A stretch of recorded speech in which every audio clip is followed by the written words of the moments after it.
chó con này, mèo con này và thỏ con xinh xắn nữa. Hôm nay cô Nga sẽ hướng dẫn chúng mình vẽ bạn mèo con nhé.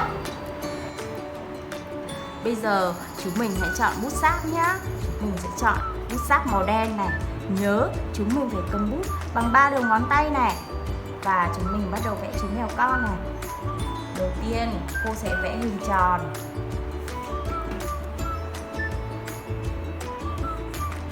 để làm đầu của bạn mèo con.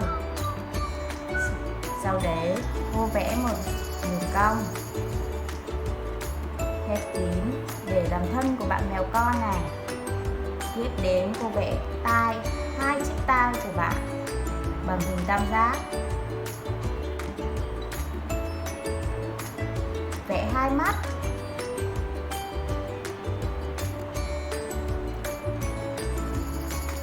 Vẽ miệng này.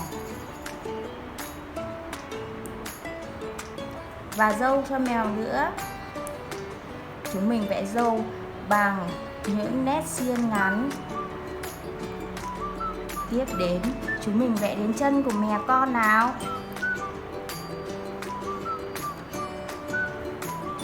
Một chân này,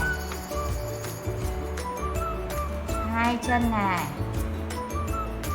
3 chân này, 4 chân này. Rồi chúng mình còn vẽ gì nữa nhỉ?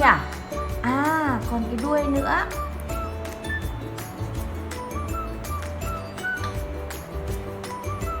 Chúng mình vẽ một chiếc đuôi. Để hoàn thiện cho chú mèo con, chúng mình sẽ tô màu thật đẹp nhé. Cô sẽ chọn màu vàng để vẽ để tô màu cho chú mèo con. Cô sẽ tô thân thật là kín này. Chúng mình nhớ là chúng mình tô nhẹ tay và kín ở trong hình nhé. Đừng tô chườm ra ngoài nhé.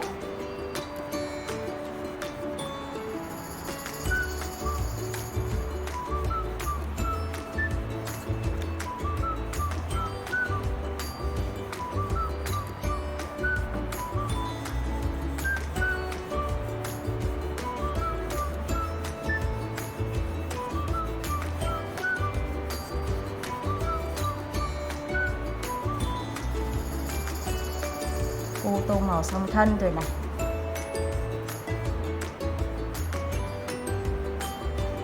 Tiếp đến là 4 chiếc chân của chú mèo.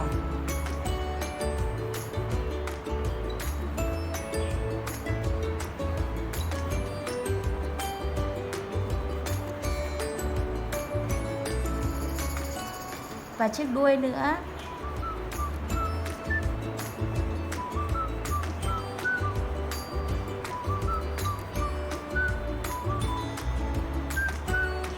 Bây giờ là đến mặt của chú mèo con nha.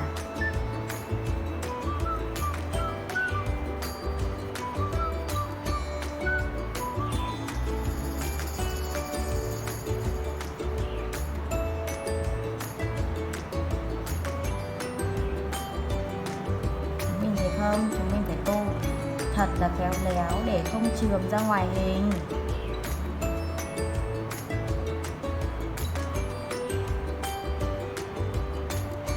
Đến 2 chiếc tai nhỏ hình tam giác của bạn mèo.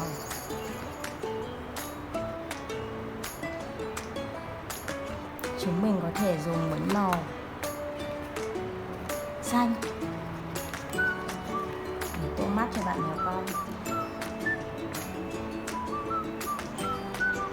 màu đen để tô mũi cho bạn mèo này.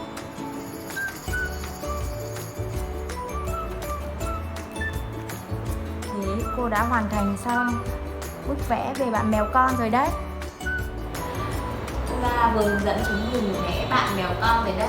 Ở nhà chúng mình phải vẽ bạn mèo con thật xinh xắn và đáng yêu gửi cho các cô lớp 12 người đi xem nhá. Cô Nga chào tất cả các con.